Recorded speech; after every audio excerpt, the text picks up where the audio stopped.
दोस्तों, जिस बैंक में आप पैसा रखते हैं उस बैंक से जुड़ी खबरों पर आप जरूर नजर रखें, क्योंकि बैंकों को लेकर आजकल अजब गजब का खेला हो रहा है।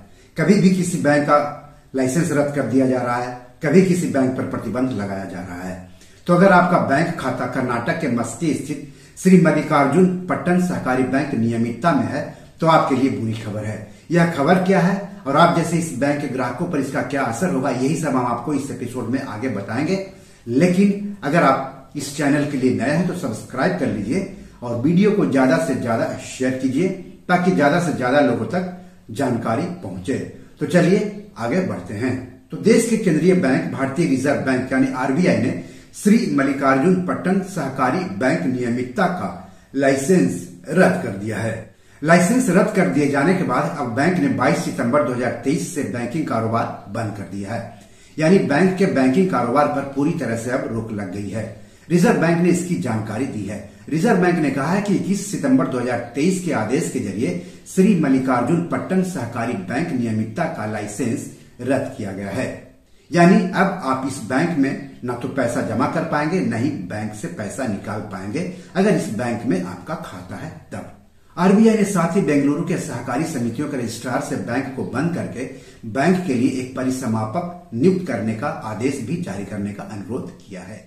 आखिरकार श्री मल्लिकार्जुन पट्टन सहकारी बैंक नियमितता का बैंकिंग लाइसेंस क्यों रद्द किया गया है? तो आरबीआई ने इसके 5 कारण बताए हैं। हम इन कारणों पर जिक्र करने के बाद आपको यह भी बताएंगे कि अगर आपका खाता इस बैंक में है तो अब आपको कितना पैसा वापस मिलेगा और पैसा वापस लेने के लिए आपको क्या करना पड़ेगा। तो सबसे पहले हम कारण जान लेते हैं जिसकी जानकारी आरबीआई ने दी है।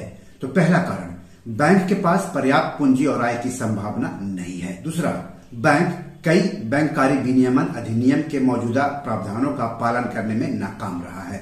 तीसरा, बैंक को जारी रखना उसके जमाकर्ताओं के हितों के प्रतिकूल है।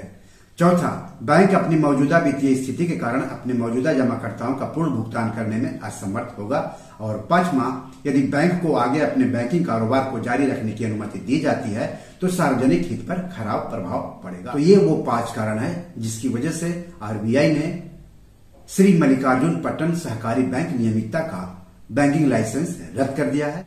रिजर्व बैंक ने आगे कहा है कि बैंक का लाइसेंस रद्द कर देने के बाद श्री मल्लिकार्जुन पट्टन सहकारी बैंक नियमितता का तुरंत प्रभाव से बैंककारी विनियमन अधिनियम 1949 की धारा 56 के साथ पठित धारा 5B में परिभाषित बैंकिंग कारोबार जिसमें दूसरे काम के अलावा जमा राशि को स्वीकार करना और जमा राशि की चुकौती शामिल है पर रोक लगा दी गई है। अब सवाल है कि अगर आपका खाता या आप जैसे कई लोगों का खाता इस बैंक में है तो कितना पैसा वापस मिलेगा? बैंक तो बंद हो गया है। ऐसे में सवाल उठता है कि बैंक के खाता धारकों को क्या पूरा पैसा वापस मिल सकेगा या पैसा गंवाना पड़ेगा?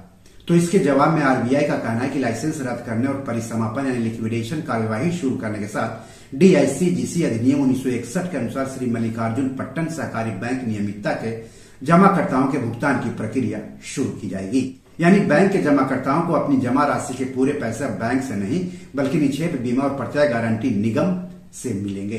परिसमापन के बाद हर एक जमाकर्ता को डीआईसीजीसी अधिनियम 1961 के प्रावधानों के अधीन निक्षेप बीमा और प्रत्यय गारंटी निगम से अपनी जमा राशि का 5 लाख रुपए की मौद्रिक सीमा तक की जमा राशि बीमा दावा राशि का अधिकार प्राप्त होगा। यानी 5 लाख रुपए तक ही किसी भी ग्राहक को मिलने की उम्मीद है, भले ही बैंक में उनके कितने भी अकाउंट हो और उन अकाउंट में चाहे कितने भी पैसे क्यों न जमा हो।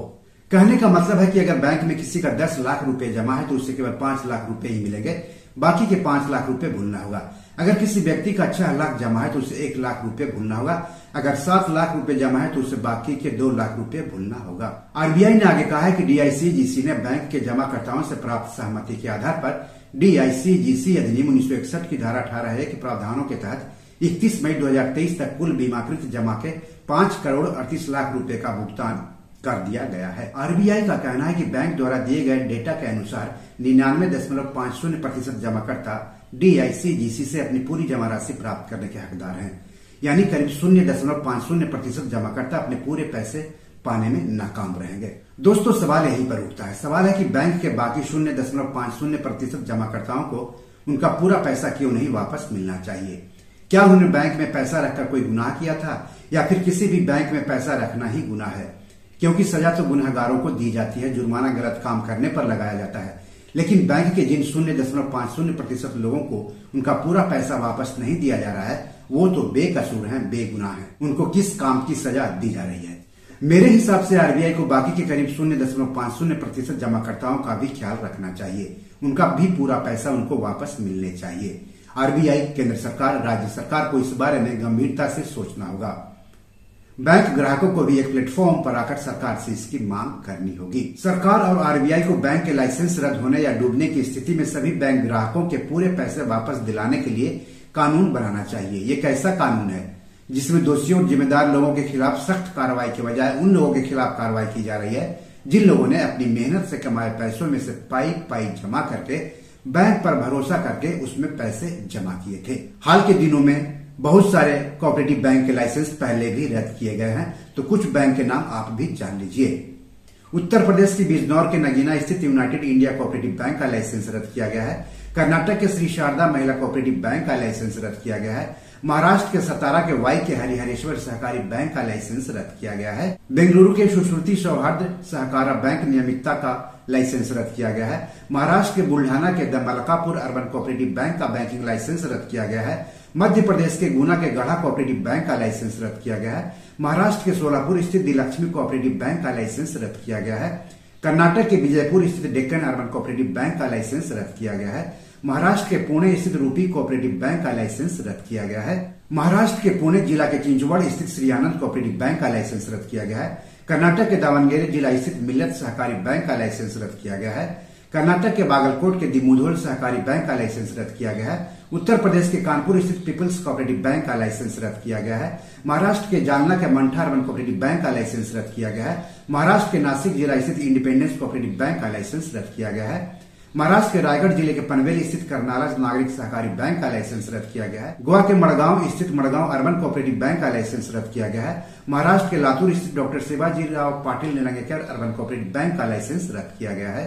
महाराष्ट्र के पुणे स्थित शिवाजीराव भोसले सहकारी बैंक का लाइसेंस रद्द किया गया है। पश्चिम बंगाल के बागनान स्थित यूनाइटेड कोऑपरेटिव बैंक का लाइसेंस रद्द किया गया है। तो इस तरह से बहुत सारे बैंकों के लाइसेंस रद्द किए गए हैं, जिनमें ज्यादातर सहकारी बैंक हैं। तो अगर किसी सहकारी बैंक में आपका खाता है या फिर सहकारी बैंक में आप अपना खाता खुलवाने जा रहे हैं, तो अपने बैंक से जुड़ी खबरों पर जरूर नजर रखें, क्योंकि उस बैंक में पैसा आपका जमा होगा और किसी भी तरह का नुकसान आपका नुकसान होगा, किसी भी तरह का नफा आपका नफा होगा।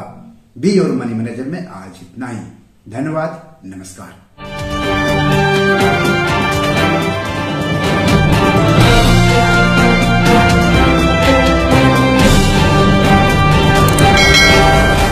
दोस्तों, ये मेरी 7 किताब है जो कि amazon.com पर पब्लिश है। आप इसे डाउनलोड करके पढ़ सकते हैं। इन किताबों के लिंक्स इस वीडियो के डिस्क्रिप्शन में दिए हुए हैं। इन 7 किताबों में से 5 किताब मनी मैनेजमेंट पर है, यानी पैसा निवेश करके अधिक पैसा कैसे कमाएं पर आधारित है।